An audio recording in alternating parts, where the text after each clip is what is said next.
Salut les amis, bienvenue à notre Deep Dive, concocté spécialement pour nos auditeurs de Vintage Car Chronicles. Ah, Vintage Car Chronicles. Ouais. Aujourd'hui, on plonge dans l'univers d'une légende de l'automobile. Hmm. Lee Iacocca, surnommé The Mustang Man et le sauveur de Chrysler. Accrochez-vous, ça va décoiffer. Ah oui, Akoka. Une figure emblématique autant pour ses réussites que pour ses coups d'éclat. Ah, c'est vrai. On va décortiquer son parcours fascinant de ses débuts chez Ford jusqu'à sa retraite, en passant bien sûr par son passage mouvementé chez Chrysler. Fils d'immigrants italiens Iacocca, a commencé chez Ford en 1946. Oh. Imaginez un peu le contexte de l'époque. L'Amérique d'après-guerre, l'industrie automobile en pleine boum. On va d'abord retracer son ascension fulgurante chez Ford et son rôle clé dans le développement de la Mustang 5. Oui, Une voiture mythique. absolument. La Mustang, c'est un peu son bébé. Ouais. Mais avant d'en arriver, là, il faut comprendre le parcours d'Iacocca. Il débute comme ingénieur chez Ford, mais très vite, il se rend compte que sa véritable passion, c'est le marketing. La vente, comprendre les désirs des consommateurs. Et il avait un talent inné pour ça. Sa campagne 56 for 56 en est la preuve.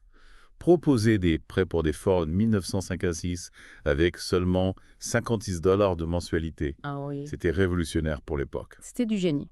Iacocca a compris avant tout le monde le pouvoir du crédit à la consommation. Il a démocratisé l'accès à la voiture et ça a été un énorme succès. Ouais. Cette campagne a propulsé sa carrière et l'a placé sur le devant de la scène chez Ford. Et puis il y a eu la Mustang. Comment est née cette idée d'une voiture sportive abordable qui allait séduire la jeunesse américaine? Iacocca avait un flair incroyable. Il sentait le vent tourner. Il observait les changements dans la société américaine. Ouais. Les baby boomers arrivaient à l'âge adulte. Ils avaient soif de liberté, de modernité. Ils voulaient une voiture qui leur ressemble. Et Iacocca leur a donné la Mustang. On imagine les réunions, les débats enflammés. Comment a-t-il convaincu les pontes de Ford de se lancer dans cette aventure? Iacocca était un orateur hors pair, un véritable showman. Il avait le don de convaincre, de transmettre sa passion. Oui. Il a présenté la Mustang comme bien plus qu'une simple voiture, un symbole de liberté de jeunesse, un rêve américain sur roue, Ouais. et il a réussi à embarquer tout le monde dans son aventure. Et quel succès! La Mustang est devenue un phénomène culturel, la voiture la plus rapidement vendue de l'histoire de Détroit. C'est vrai. On parle de 22 000 commandes le jour de son lancement. Iacocca avait vu juste. La Mustang a révolutionné l'industrie automobile. Elle a créé un nouveau segment, celui des pony cars, des voitures sportives abordables et stylées. Et Iacocca est devenu une star, le père de la Mustang. Mais il ne s'est pas arrêté là. Non, Iacocca a enchaîné les succès avec d'autres modèles comme la Maverick et la Lincoln Continental Mark III. C'était la période dorée de Ford. Et Iacocca était au sommet de sa gloire. tout à fait. Iacocca est un visionnaire. Il anticipait les tendances du marché. Il a compris l'importance du design, de l'innovation, et surtout, il savait s'adresser aux consommateurs et séduire. Mais attendez, il a aussi l'affaire de la Ford Pinto. Ah, On ne peut pas passer sous silence cet épisode plus sombre de sa carrière chez Ford. ah oui, la Pinto. Un modèle qui a connu un succès commercial, mais qui a été entaché par des problèmes de sécurité. Ouais. Le réservoir d'essence était mal placé et il y a eu plusieurs accidents mortels. Iacocca a été accusé d'avoir privilégié le profit à la sécurité. Oui. Comment expliquer sa position à l'époque? Il faut replacer les choses dans leur contexte. Dans les années 70, les normes de sécurité n'étaient pas les mêmes qu'aujourd'hui. Ouais, c'est vrai. Et puis, Iacocca était un pragmatique. Il devait tenir compte des coûts de production de la concurrence féroce sur le marché automobile. C'est un débat complexe. Mais l'affaire de la Pinto a terni l'image d'Iacocca et a soulevé des questions sur la responsabilité des constructeurs automobiles. C'est une ombre au tableau de son parcours chez Ford. Absolument. Et cette affaire a sans doute joué un rôle dans son départ brutal de Ford en 1968. Oui, son licenciement qui a fait grand bruit. Après des années de succès, Iacocca se retrouve éjecté de l'entreprise qu'il a contribué à bâtir. Difficile à imaginer. Imaginez le choc. Mais Iacocca n'est pas du genre à se laisser abattre. Non. Il a rebondi de manière spectaculaire en rejoignant Chrysler, une entreprise alors au bord du gouffre. C'est là que commence le deuxième chapitre de sa carrière, encore plus incroyable que le premier. Incroyable. On va en parler dans la prochaine partie de notre Deep Dive. Avec plaisir. Restez avec nous. Oui, restez avec nous. Chrysler en 68, c'était le Titanic avant le choc avec l'iceberg. Ouais. Vente en chute libre, usine obsolète, perte colossale. Beaucoup pensaient que l'entreprise était condamnée. Par Iacocca, Ouais. il avait le goût du challenge et il voyait un potentiel. là où les autres ne voyaient qu'un désastre. Mhm. Mais par où commencer pour redresser un paquebot aussi imposant? Iacocca a agi avec la vitesse et la précision d'un chirurgien. Oui. D'abord, un diagnostic sans concession de réduction, des coûts fermeture d'usines non rentables, suppression de milliers d'emplois, des décisions douloureuses mais nécessaires pour stopper l'hémorragie. On imagine la résistance des syndicats, les protestations des employés. Oui. Comment Iacocca a-t-il géré cette période de crise sociale? Avec un mélange de fermeté et d'empathie. Mhm. Il a su expliquer aux employés la gravité de la situation, l'urgence d'agir pour sauver l'entreprise. Ouais. Et surtout, il a montré l'exemple en baissant son propre salaire à $1 symbolique. Un geste fort qui a marqué les esprits. Iacocca comprenait le pouvoir du symbole de l'exemplarité. Oui.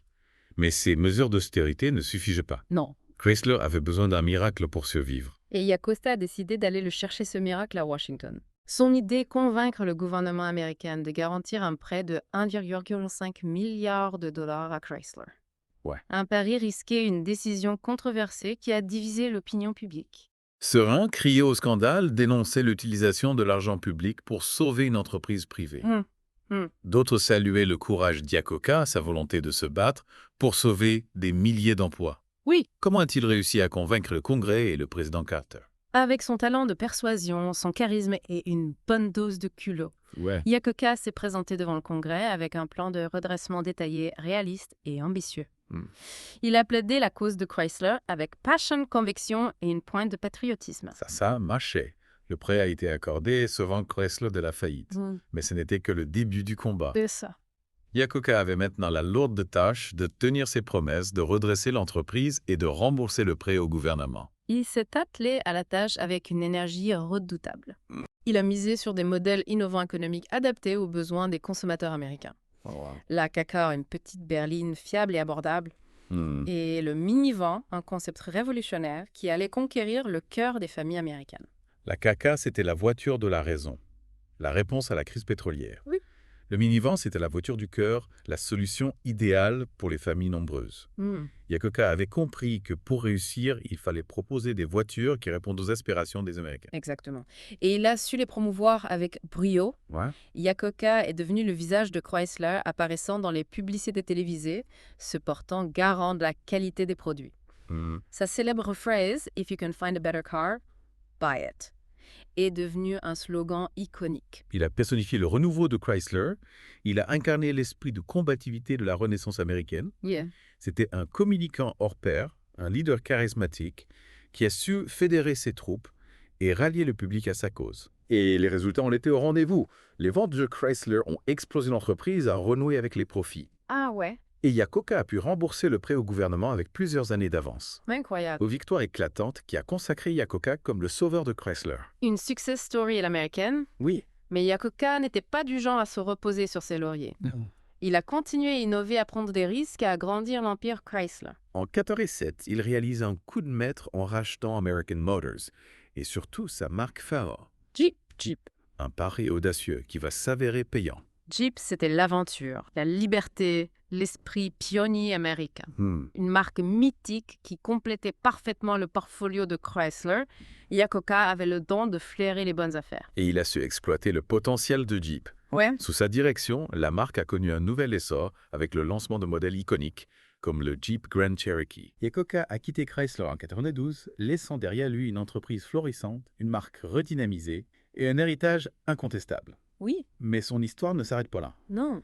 Il avait encore beaucoup à donner, à partager, à entreprendre. Absolument. La suite de son parcours est tout aussi passionnante. Iacocca, c'est une force de la nature, un homme qui n'a jamais cessé de se battre, de créer, d'innover. On retrouve Iacocca après son départ de Chrysler, toujours aussi dynamique, toujours prêt à relever de nouveaux défis. On l'imagine mal se contenter d'une retraite paisible. Vous avez raison. La retraite n'était pas vraiment faite pour un homme comme Iacocca. Il avait encore beaucoup d'énergie, d'idées et surtout, il avait envie de partager son expérience, de transmettre son savoir. Il s'est donc lancé dans l'écriture, publiant son autobiographie Iacocca. Une autobiographie qui est devenue un best-seller instantané. Ce livre, c'est bien plus qu'une simple autobiographie. C'est un témoignage précieux sur l'histoire de l'industrie automobile américaine, sur les coulisses du pouvoir, sur les succès et les échecs d'un grand capitaine d'industrie. C'est aussi un manuel de leadership, une leçon de courage et de persévérance. Il y a quelqu'un qui n'hésite pas à y critiquer ses anciens rivaux, notamment Henry Ford II, qu'il avait licencié de Ford. Il règle ses comptes, il donne sa version des faits, sans langue de bois. Oui, C'est un livre qui a fait beaucoup de bruit à l'époque. c'est vrai, mais au-delà des polémiques, ce livre a permis à Iacocca de toucher un large public, de partager sa vision du monde de l'entreprise de l'Amérique. Oui. Il est devenu une figure inspirante pour beaucoup d'entrepreneurs, de managers, de jeunes ambitieux. Et puis, Iacocca n'a jamais vraiment coupé les ponts avec l'industrie automobile. Non? En 1995, il participe à une tentative de prise de contrôle hostile de Chrysler avec le soutien du milliardaire Kirk Kerkorian. Ah oui, cette fameuse tentative de comeback. Ouais. Iacocca n'avait pas vraiment digéré son éviction de Chrysler et il voyait là une occasion de prendre sa revanche, de remettre les pieds dans l'entreprise qu'il avait sauvée de la faillite. Mais l'opération échoue. Oui. Le conseil d'administration de Chrysler résiste et Iacocca doit abandonner son rêve de reconquête. On imagine sa frustration. Sans doute, mais Iacocca n'était pas du genre à se laisser abattre par les revers de fortune. Non. Il a continué à investir dans diverses entreprises, à s'engager dans des causes qui lui tenaient à cœur. Notamment la recherche sur le diabète. Iacocca a créé une fondation pour soutenir la recherche sur cette maladie après le décès de sa première femme, Mary, des suites de complications liées au diabète. C'est un engagement personnel profond qui montre une autre facette d'Iacocca. Ouais. Sa générosité, sa sensibilité, sa volonté d'aider les autres. Iacocca est décédé en 2009 à l'âge de 94 ans. Il laisse derrière lui un héritage considérable dans l'industrie automobile, bien sûr, Oui. mais aussi dans la société américaine. C'est un homme de conviction, un entrepreneur audacieux, un communicant hors pair, un personnage charismatique qui a marqué son époque. Absolument, on peut résumer sa vie en quelques mots-clés. Ouais. Vision, courage, innovation, marketing, leadership. Iacocca a compris avant tout le monde l'importance de s'adapter au changement, de prendre des risques, de créer des produits qui répondent aux aspirations des consommateurs. Il a montré que l'on pouvait réussir en étant à la fois un grand patron et un homme du peuple, un visionnaire et un pragmatique, un leader charismatique et un communicant efficace. Son histoire est une source d'inspiration pour tous ceux qui rêvent d'entreprendre, d'innover, de laisser une trace dans le monde. Ouais. Iacocca, c'est l'incarnation du rêve américain, avec ses succès, ses échecs, ses combats, ses contradictions. Merci pour cette analyse passionnante. On espère que ce deep dive sur Lee Iacocca vous a plu, concocté spécialement pour nos auditeurs de Vintage Car Chronicles. Oui. N'hésitez pas à nous laisser vos commentaires et à partager vos impressions sur la page de Vintage Car Chronicles. Ce fut un plaisir de partager avec vous la vie et l'œuvre de ce personnage hors du commun. On se retrouve très bientôt pour un nouveau deep dive dans l'univers fascinant de l'automobile. D'ici là, si vous croisez une belle Mustang sur la route, pensez à Lee Iacocca et à son héritage. Oui. Et n'oubliez pas Vintage Car Chronicles, c'est tous les jours. À bientôt. À bientôt!